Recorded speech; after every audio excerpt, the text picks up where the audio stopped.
ಸುಹಾಸಿನಿ ಕಾರ್ಯಕ್ರಮಕ್ಕೆ ಮತ್ತೊಮ್ಮೆ ಸ್ವಾಗತ ವೀಕ್ಷಕರೇ. ಈಗ ಬೆಂಗಳೂರಿಂದ ಗಾಯತ್ರಿ ಕರೆ ಮಾಡಿದ್ದಾರೆ. ಗಾಯತ್ರಿ, ನಿಮ್ಮ ಪ್ರಶ್ನೆ ಏನು ಡಾಕ್ಟರ್ನ ಕೇಳಿ.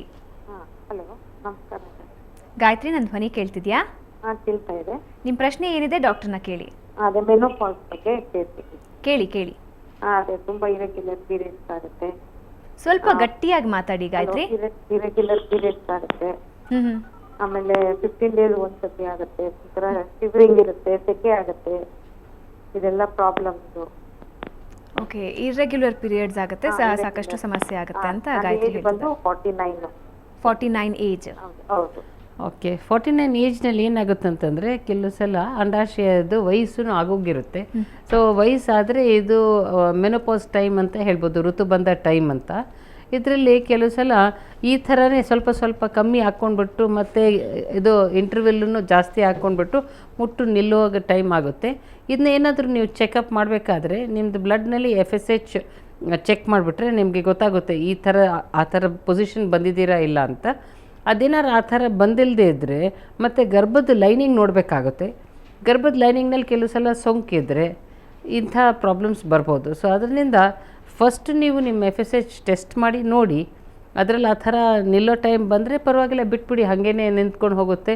ಆ್ಯಂಡ್ ಮುಟ್ಟಿಂದೂ ಪ್ರಾಬ್ಲಮ್ ಇರಲ್ಲ ನಿಮಗೆ.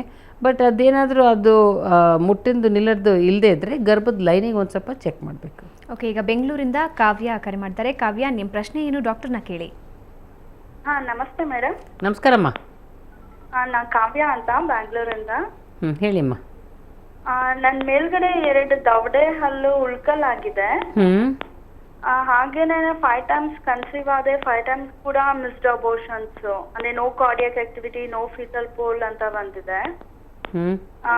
15 ಡೇಸ್ ಆಯ್ತು. 5th ಬೇಬಿ ಕೂಡ ಅದು DMC ಮಾಡಿ ರಿಮೂವ್ ಮಾಡಿಸ್ದೆ. 2 ಉಳ್ಕಲ್ ಇರೋದ್ರಿಂದನೇ ಹೀಗಾಗ್ತಾ ಇದ್ಯಾ ಅಂತ ಟೆಸ್ಟ್ ಎಲ್ಲ ಆಗಿದೆ. ಇವಾಗ tox, IgG, IgM, APLA, chromosomal analysis, ಇದು ಥೈರಾಯ್ಡ್ ಎಲ್ಲ ಕೂಡ ಟೆಸ್ಟ್ ಆಗಿದೆ. ಎಲ್ಲ ನಾರ್ಮಲ್ ಆಗಿದೆ. ಹಸ್ಬೆಂಡ್ ಕೂಡ ನಾರ್ಮಲ್ ಆಗಿದೆ.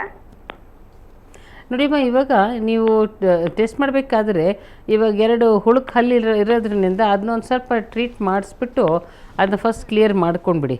ಎರಡನೇದೇನು ಅಂತಂದರೆ, ನಮಗೆ ಈ ರಿಪೀಟೆಡ್ ಅಬೋರ್ಷನ್ಸ್ ಆಗೋದಕ್ಕೆ ಕಾರಣಗಳು ಒಂದು ಸೋಂಕಿರ್ಬೋದು, ಎರಡನೇದು ವೀರ್ಯ ವಿರುದ್ಧ ಅಂಶಗಳು ನಮ್ಮ ಶರೀರದಲ್ಲಿರ್ಬೋದು. ಆ್ಯಂಡ್ ನಮ್ಮ ಶರೀರಕ್ಕೆ ಅದು ಆಗಲ್ಲ ಅಂತ ಥರ ಕಾಣಿಸುತ್ತೆ.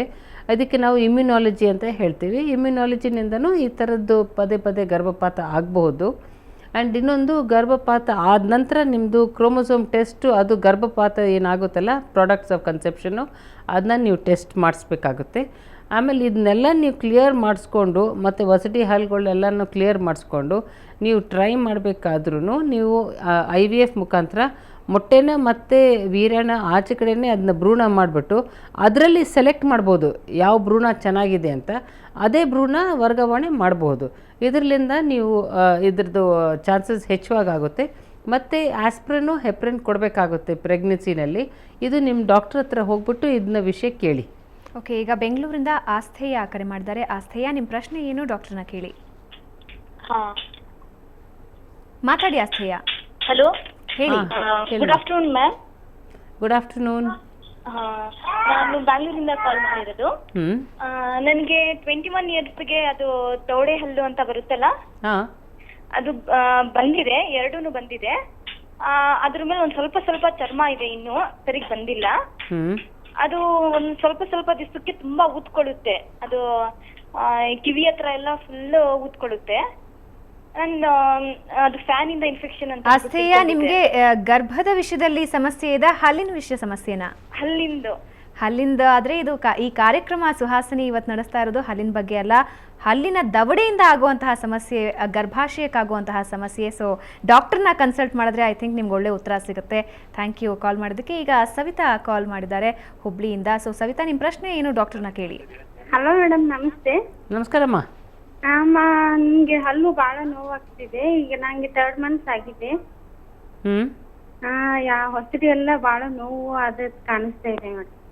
ನೋಡಮ್ಮ, 3 ತಿಂಗಳು ಆದ ನಂತರ ನೀವು ಕ್ಯಾಲ್ಶಿಯಮು ಮತ್ತು ವಿಟಮಿನ್ C ಟ್ಯಾಬ್ಲೆಟ್ಸ್ ತೊಗೊಳ್ಬೇಕಾಗುತ್ತೆ. ಬಿಕಾಸ್ ವಸಡಿನಲ್ಲಿ ನೋವು ಆಗೋದನ್ನು ನಾವು ನೋಡಿದ್ದೀವಿ ಪ್ರೆಗ್ನೆನ್ಸಿನಲ್ಲಿ. ಸೊ ಅದರಿಂದ ನಿಮ್ಮದು ವಿಟಮಿನ್ C ಒಳ್ಳೆ ಆಹಾರದಲ್ಲಿ ಸಿಗುತ್ತೆ ನಿಮಗೆ. ಇವಾಗ ಮೋಸಂಬಿನಲ್ಲಿ ಸಿಗುತ್ತೆ, ಮತ್ತು ನಿಮಗೆ ಇದು ಫ್ರೂಟ್ಸ್ನಲ್ಲೆಲ್ಲ ಸಿಗುತ್ತೆ ವಿಟಮಿನ್ ಸಿ. ಸೊ ಅದನ್ನ ನೀವು ಚೆನ್ನಾಗಿ ತೊಗೊಳ್ಬೇಕಾಗುತ್ತೆ. ಎರಡನೇದು ಕ್ಯಾಲ್ಶಿಯಮ್ನು ಚೆನ್ನಾಗಿ ತೊಗೊಳ್ಬೇಕಾಗುತ್ತೆ. ಮೂರನೇದು ನಿಮ್ಮದು ಹಲ್ಲು ಒಂದು ಸ್ವಲ್ಪ ದಂತ ವೈದ್ಯರ ಹತ್ರ ತೋರಿಸಿ ಅದನ್ನ ಸಂಪೂರ್ಣವಾಗಿ ಚಿಕಿತ್ಸೆ ತಗೊಳ್ಳಿ. And then continue the pregnancy. Okay. So Kamini ಅವರೇ, ನಾವು ಯೂಶ್ವಲಿ ಎಷ್ಟು ಇದ್ರ ಬಗ್ಗೆ ಯೋಚನೆ ಮಾಡೋದಕ್ಕೆ ಹೋಗೋದಿಲ್ಲ. ಅಂದರೆ ಹೊಸಡಿಂದ ಕೂಡ ಗರ್ಭಾಶಯಕ್ಕೆ ಗರ್ಭಕೋಶಕ್ಕೆ ಸಮಸ್ಯೆ ಆಗುತ್ತೆ ಅಂದರೆ ನಿಜವಾಗಿಯೂ ಆಶ್ಚರ್ಯ. ಬಟ್ ಐ ಥಿಂಕ್ ಈ ಸಂದರ್ಭದಲ್ಲೇ ತುಂಬ ಕೇರ್ಫುಲ್ ಆಗಿರಬೇಕು. ಅದ್ರ ಬಗ್ಗೆ ತುಂಬ ಒಳ್ಳೆ ಮಾಹಿತಿ ತಿಳಿಸ್ಕೊಟ್ರಿ, ಧನ್ಯವಾದ.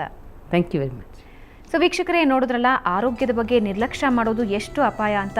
ದವಡೆ ಸಮಸ್ಯೆ ಬಂದರೂ ಯಾವುದೇ ಕಾರಣಕ್ಕೂ ನಿರ್ಲಕ್ಷ್ಯ ವಹಿಸದೆ ಡಾಕ್ಟರ್ನ ಕನ್ಸಲ್ಟ್ ಮಾಡಿ. ಒಂದು ವೇಳೆ ಆಕೆ ಗರ್ಭಿಣಿಯಾಗಿದ್ದರೆ ಎಕ್ಸ್ಟ್ರಾ ಕೇರ್ನ ಅವಶ್ಯಕತೆ ಇದೆ. ಇದು ಇವತ್ತಿನ ಸುಹಾಸಿನಿ. ಕ್ಷಣ ಕ್ಷಣದ ಸುದ್ದಿಗಾಗಿ